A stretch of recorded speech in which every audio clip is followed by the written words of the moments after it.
Hello guys, welcome back to this channel. तो आज मैं ऑर्फन मूवी को एक्सप्लेन करने वाली हूँ। इस मूवी की शुरुआत में हमें एक कपल को दिखाया जाता है जो कि हॉस्पिटल आए होते हैं। इन कपल का नाम होता है जॉन और केट। केट को लेबर पेन स्टार्ट हो गया होता है, इसलिए जॉन उसे हॉस्पिटल लेकर आता है और वो ऑपरेशन थिएटर में जाते हुए नर्स को बताती है कि उसका थर्ड बेबी होने वाला है और उसका नाम वो जेसिका रखेगी। तभी केट को अचानक से बहुत ज़्यादा दर्द होने लगता है और बहुत ज़्यादा खून भी निकलने लगता है। इसके बाद जब उसको ऑपरेशन थिएटर लेकर जाया जाता है तो उसका बेबी स्टिल पैदा हुआ होता है, लेकिन कैट सपने से उठ जाती है और उसको पता चलता है कि ये सब उसका ड्रीम था। लेकिन रियलिटी में भी केट का बेबी स्टिल ही पैदा हुआ होता है। ये जॉन और केट के लिए एक बहुत ही बड़ा सदमा होता है, जिसकी वजह से इन दोनों के बीच काफ़ी दूरियां हो जाती हैं। यहाँ पर हमें पता चलता है कि केट एक रिकवरी एल्कोहलिक है जो कि काउंसलिंग सेशन भी ले रही होती है।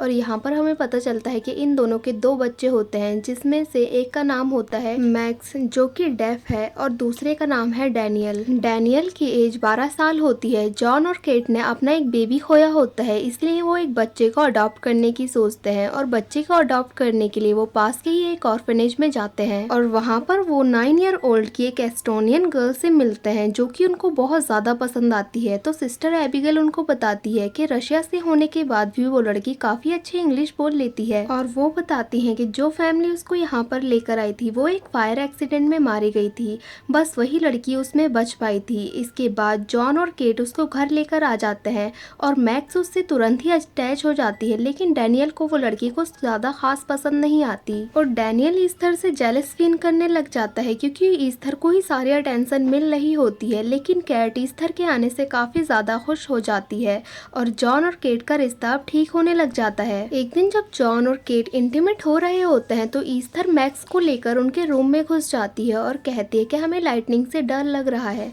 तो हम लोग भी आपके पास ही सोएंगे। एक दिन जब डैनियल टॉय गन से खेल रहा होता है तो उससे गलती से पिजन को लग जाती है और पिजन बर्फ में गिरकर पूरी तरह से तड़पने लग जाता है और तभी वहाँ पर ईस्थर आती है और वो डैनियल को पत्थर देते हुए कहती है कि ये लो पत्थर और इसको मार डालो, नहीं तो ये ऐसे ही तड़पता रहेगा। लेकिन डैनियल उससे अग्री नहीं करता। इसके बाद ईस्थर खुद ही उस पत्थर से पिजन को बुरी तरह से मार डालती है। इसके बाद हमें स्कूल का सीन दिखाया जाता है जहाँ पर एक लड़की ईस्थर को परेशान कर रही होती है। वो लड़की ईस्थर के कॉलर को टच करने ही वाली होती है कि तभी ईस्थर जोर से चिल्लाने लग जाती है, जिसकी वजह से सभी लोग डर जाते हैं और ईस्थर को वहाँ से जाने देते हैं। जब ईस्थर घर आती है तो केट उसको जेसिका की ग्रेव दिखाती है जहाँ पर उसने बहुत सारे फूल पौधे उगाए होते हैं। ईस्टर केट की कहानी सुनकर इमोशनल हो जाती है और रोने लग जाती है। केट उसको गले लगाती है और ये देखकर लगता है कि इन दोनों के बीच काफी अच्छी बॉन्डिंग बन गई है। फिर ये दोनों वापस से किचन में इंटीमेट होते हैं, लेकिन इनको इंटीमेट होते हुए वापस से ईस्थर देख लेती है और जब इन दोनों को पता चलता है कि ईस्थर ने इन्हें देख लिया है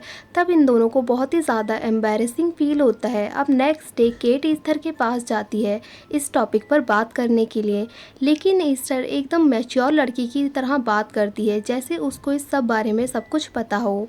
तो केट को काफ़ी ज़्यादा अजीब फील होता है। अब केट ये सारी बातें जाकर जॉन को बताती है, लेकिन जॉन को ये कुछ भी अजीब नहीं लगता और जॉन कहता है कि हो सकता है उसने ये सब कुछ अपने प्रीवियस पेरेंट्स से सीखा हो। इसके बाद जॉन अपने सभी बच्चों को लेकर पार्क जाता है। वहाँ पर वो लड़की भी आई होती है जिसने कि ईस्थर को परेशान किया था। ईस्थर उसको अब कंटिन्यूसली घूरने लग जाती है और उस लड़की को अनकंफर्टेबल फील होने लग जाता है। तब वो लड़की यहाँ से जाकर एक स्लाइड पर खड़े हो जाती है, लेकिन तभी वहाँ पर ईस्थर आती है और उसको वहाँ से धक्का दे देती है, जिसकी वजह से उस लड़की की एक टांग टूट जाती है। इसके बाद ये सभी लोग घर आ जाते हैं और घर आने के बाद जॉन ईस्थर से इस बारे में पूछता है, लेकिन ईस्थर झूठ बोलती है और कहती है कि मैं तो उसके साथ खेल रही थी और मैक्स भी उसका साथ देते हुए कहती है कि हाँ वो लड़की फिसल गई। लेकिन डैनियल ईस्थर से बहुत ही बदतमीजी से बात करता है, जिसके बाद जॉन और कैट उससे ईस्थर से माफ़ी मांगने के लिए बोलते हैं, लेकिन वो माफ़ी नहीं मांगता और यहाँ से चले जाता है। जिसके बाद जॉन उसका ट्री हाउस लॉक करते हैं उसकी पनिशमेंट के तौर पे। इसके बाद कैट के पास सिस्टर एबिगेल का कॉल आता है और कैट उनको ईस्थर के बिहेवियर के बारे में बताती है। इसके बाद सिस्टर एबिगेल कैट के घर विजिट करती है और कहती है कि हो सकता है हमसे बहुत बड़ी गलती हो गई जो हमने तुम्हारे साथ ईस्टर को आने दिया, क्योंकि ईस्टर का पास का कोई भी रिकॉर्ड हमारे पास नहीं है, तो हो सकता है उसमें कोई प्रॉब्लम हो। और वो कहती है कि जब भी ऑर्फनेज में कोई भी प्रॉब्लम होती थी या कोई भी घटना घटती थी तो वहाँ पर ईस्टर आसपास पास ही पाई जाती थी, लेकिन वो इतनी सफाई से झूठ बोलती थी कि हम लोग उसको कुछ भी नहीं बोल पाते थे। ये बात सुनकर कैट काफी हैरान रह जाती है, लेकिन जॉन को इस बात का कोई भी फर्क नहीं पड़ता। ये सारी बातें ईस्थर छुपकर सुन रही होती है। इसके बाद वो मैक्स के रूम में जाती है और उसको बहला फुसला कर जॉन के स्टडी रूम में चली जाती है और वहाँ से वो ट्री हाउस की और एक गन लेकर चले जाती है। और जब सिस्टर एबिगेल यहाँ से चले जाती हैं तो ईस्थर उनका पीछा करने लग जाती है और वो एक जगह छुपकर बैठ जाती है। जब सिस्टर एबिगेल की कार वहाँ पर आती है तो वो मैक्स को उनकी कार के आगे फेंक देती है, जिससे कि सिस्टर एबिगेल की कार का बैलेंस बिगड़ जाता है, लेकिन वो फिर भी कंट्रोल कर देती है। इसके बाद जब वो मैक्स को देखने के लिए पास आती है तो वहाँ पर ईस्थर उनके पीछे सर पर हथौड़े से वार करती है और वो तब तक उनको मारती है जब तक कि वो मर नहीं जाती। ये सब देखकर मैक्स काफी डर जाती है, लेकिन ईस्थर उसको वापस से मैनिपुलेट करके अपने साइड कर लेती है। इसके बाद ईस्थर ट्री हाउस में जाती है और वहाँ पर वेपन रख देती है और अपना फेस जो उसका खून से सना हुआ होता है उसको साफ करती है। लेकिन डैनियल उनको ट्री हाउस से उतरते हुए देख लेता है। डैनियल को लगता है कि ईस्थर ने उसको नहीं देखा, लेकिन ईस्थर ने उसको नोटिस कर लिया होता है। अब रात को ईस्थर उसके पास कटर लेकर जाती है और उसको डरा धमकाकर ये सब किसी को ना बताने के लिए बोलती है। अब अगले दिन जॉन और कैट ईस्थर को लेकर एक काउंसलर के पास जाते हैं। वहाँ पर ईस्थर बहुत ही अच्छे से बिहेव करती है और वो सारा मामला कैट की तरफ घुमा देती है। अब वो काउंसलर कहती है कि कैट उसको वैसा कंफर्ट लेवल नहीं दे पा रही है जैसा वो चाहती है, इसीलिए ईस्थर वहाँ पर एडजस्ट नहीं कर पा रही है। अब जब ये दोनों घर वापस आ रहे होते हैं तो हमें दिखाया जाता है कि इनके बीच की दूरियां और भी ज्यादा बढ़ गई हैं। जॉन कैट से नाराज हो जाता है। इसके बाद कैट के पास ऑर्फनेज से कॉल आता है और वो लोग उसको बताते हैं कि सिस्टर एबिगेल तब से लापता हैं जब से वो उनके घर गई हैं। इसके बाद इन्वेस्टिगेशन स्टार्ट होती है और सिस्टर की डेड बॉडी मिल जाती है। इस इंसिडेंट के बाद से ही केट काफी ज्यादा परेशान हो जाती है और वो काफी ज्यादा सबूत इकट्ठे करने लग जाती है और वो पर्सनैलिटी डिसऑर्डर के बारे में सर्च करती है और वो सारे सबूत लेकर जॉन के पास जाती है और उससे कहती है कि तुम ईस्थर के बारे में और भी ज्यादा इन्फॉर्मेशन निकालो और कहती है कि शुरुआत रसिया के ऑर्फनेज से करना है। इसके बाद वो रशिया के ऑर्फनेज में कॉल करती है तो उसको पता चलता है कि वहाँ पर ईस्थर की कोई भी इन्फॉर्मेशन नहीं है।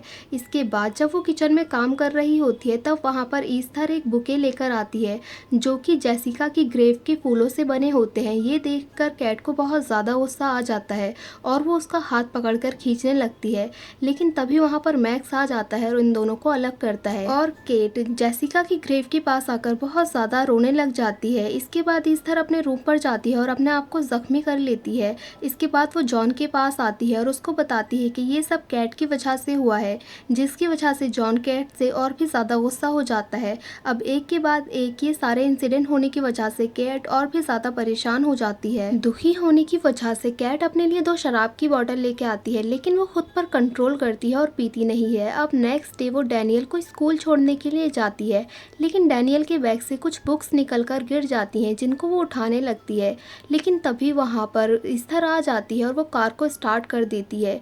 लेकिन मैक्स अभी भी उस कार में बैठी थी, जिससे कि कार स्टार्ट हो जाती है और पीछे की तरफ चलना स्टार्ट हो जाती है। लेकिन वहाँ पर कैट उस कार को रोक नहीं पाती, लेकिन तभी वो कार बर्फ से जाकर टकराती है और रुक जाती है और किस्मत से मैक्स बच जाती है। इन सब को देखते हुए जॉन कैट के काउंसलर को घर पर बुला लेता है और ईस्थर उसको बता देती है कि कल रात को कैट 2 शराब की बोतल लेकर आई थी, जिसको देखते हुए ये सब लोग मिलकर कैट को रिहेबिलिटेशन सेंटर भेजने का सोचते हैं। कैट इन लोगों को बहुत ज्यादा समझाने का ट्राई करती है और कहती है कि मैंने शराब नहीं पी थी, लेकिन कोई भी उसकी बात नहीं मानता। इसके बाद डैनियल अपनी बहन मैक्स के पास जाता है और मैक्स अपनी ड्राइंग की हेल्प से ईस्थर के सभी बुरे कामों के बारे में डैनियल को बताती है और डैनियल उससे कहता है कि वो ट्री हाउस जाएगा और ईस्थर के सभी गुनाहों का सबूत लेकर आएगा, जिससे कि वो उसके गुनाहों के बारे में अपने पेरेंट्स को बता सके। लेकिन ईस्थर रूम के बाहर खड़े होकर इनकी सारी बातें सुन रही होती है। अब कैट ईस्थर के रूम पे जाती है और रूम को सर्च करने लगती है। वहाँ पर उसको एक बुक मिलती है जिसमें बहुत सारे आदमियों के फोटो होते हैं और वहाँ पर सारने इंस्टीट्यूट लिखा होता है।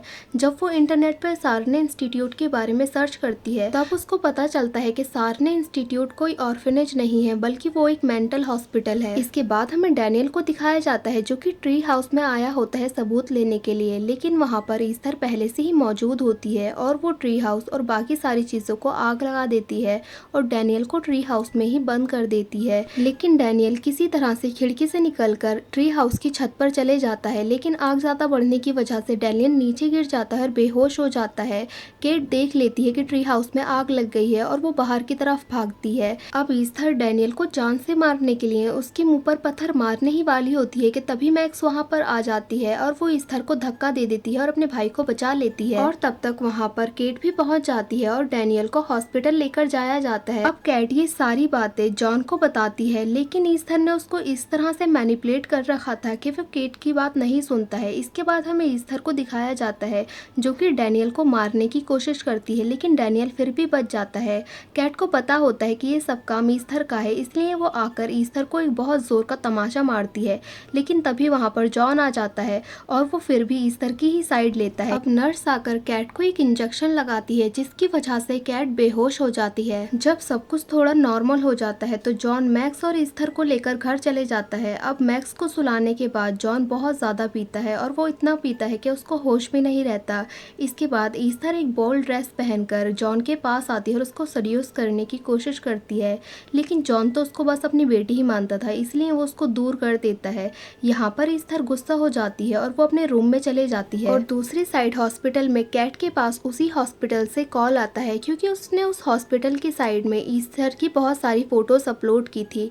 यहाँ पर वो डॉक्टर उसको बताता है कि वो कोई 9 साल की लड़की नहीं है बल्कि 33 साल की एक औरत है, और वो कहता है कि उसका रियल नेम लीना क्लेमोर है। और वो डॉक्टर कहता है कि उस लड़की को एक ऐसी बीमारी है जिसकी वजह से उसकी एज बढ़ना बंद हो गई है और अपनी छोटी एज का बहाना बनाकर उसने बहुत सारे लोगों को फंसाया है। और वो कहता है कि वो हमारे हॉस्पिटल की सबसे डेंजरस पेशेंट थी, उसने 7 लोगों को मारा है जिसमें उसकी लास्ट फॉस्टर फैमिली भी इंक्लूड है। उसने अपने फॉस्टर फादर को सड्यूस करने की कोशिश की थी, लेकिन उन्होंने मना कर दिया, जिससे गुस्सा होकर उसने पूरे घर में आग लगा दी और सबको मार डाला। ये बात सुनकर कैट बहुत ज्यादा परेशान हो जाती है। इसके बाद हमें ईस्थर को दिखाया जाता है और हमें यहाँ पर पता चलता है कि वो जो अपने हाथ और नेक में बैंड पहनती है वो इसलिए पहनती है ताकि वो अपने स्कार्स को छुपा सके। और इन सब को निकालने के बाद ईस्थर अपने असली रूप में आ जाती है। अब जॉन ईस्थर के रूम पे जाता है उसको समझाने के लिए, लेकिन उसकी वॉल पे अजीब सी इमेजेस बनी होती है जिसको देखकर जॉन को थोड़ा अजीब लगता है। अब फोन रिंग करता है तो जॉन नीचे आता है और फोन को पिक करता है, लेकिन तभी ईस्थर वहाँ पे आती है और उसके पीछे चाकू से वार करती है और वो जॉन को तब तक मारती है जब तक कि वो मर नहीं जाता। अब ये सब मैक्स देख लेती है और वो बहुत ज्यादा डर जाती है और वो यहाँ से भागकर अपने रूम पे छुप जाती है। अब केट अपनी कार से घर को वापस आ रही होती है और वो रास्ते में ही पुलिस को कॉल करके सब कुछ इन्फॉर्म कर देती है। जब वो घर आती है तो मैक्स को मरा हुआ देखती है तो वो ये देखकर बहुत ही ज्यादा दुखी हो जाती है और बहुत ज्यादा रोने लग जाती है। इसके बाद कैट को मैक्स का ख्याल आता है और वो मैक्स को ढूंढने लग जाती है, लेकिन तभी वहाँ पर ईस्थर आती है और वो केट के गोली मार देती है जिससे कि वो घायल होकर वहीं पर गिर जाती है। इतने में मौका देखकर मैक्स ग्रीन हाउस में जाकर छुप जाती है। अब ईस्थर उसको ढूंढने लग जाती है। इतने में केट जाकर छत पर चढ़ जाती है और वो मैक्स को देखकर उसको वहीं पर छुपे रहने के लिए बोलती है। इसके बाद कैट ईस्थर के ऊपर कूदती है जिसकी वजह से ईस्थर वहीं पर बेहोश हो जाती है। अब कैट मैक्स को उठाकर यहाँ से भागने लगती है, लेकिन ईस्थर उठकर उनका पीछा करने लग जाती है और वो कैट को चाकू से मारने की कोशिश करती है, लेकिन मैक्स वहाँ पर पड़ी गन को उठा लेती है और वो ईस्थर को मारने के लिए उस पर गोली चलाती है, लेकिन मैक्स का निशाना चूक जाता है और गोली जाकर बर्फ पर लग जाती है जिसकी वजह से वहाँ की बर्फ टूट जाती है और वो दोनों जाकर ठंडे पानी में गिर जाते हैं। इसके बाद कैट ईस्थर को पानी में डुबाकर खुद पानी से ऊपर आ जाती है, लेकिन ईस्थर भी उसका पैर पकड़कर ऊपर आने की कोशिश करती है। इसके बाद ईस्थर उसको इमोशनल फूल बनाने की कोशिश करती है, लेकिन कैट उसके जाल में नहीं फंसती और वो उसके मुंह पर एक जोर से लात मारती है जिसकी वजह से वो पानी में डूब जाती है। अब कैट मैक्स को लेकर यहाँ से जाने लगती है और ये मूवी यहीं पर एंड हो जाती है। सो गाइस, अगर आपको ये मूवी अच्छी लगी हो तो लाइक करें, शेयर करें और कमेंट करें और सब्सक्राइब करें इस चैनल को ऐसी ही मज़ेदार वीडियोस को देखने के लिए और बेल आइकन को दबाना ना भूलें। Thank you for watching guys.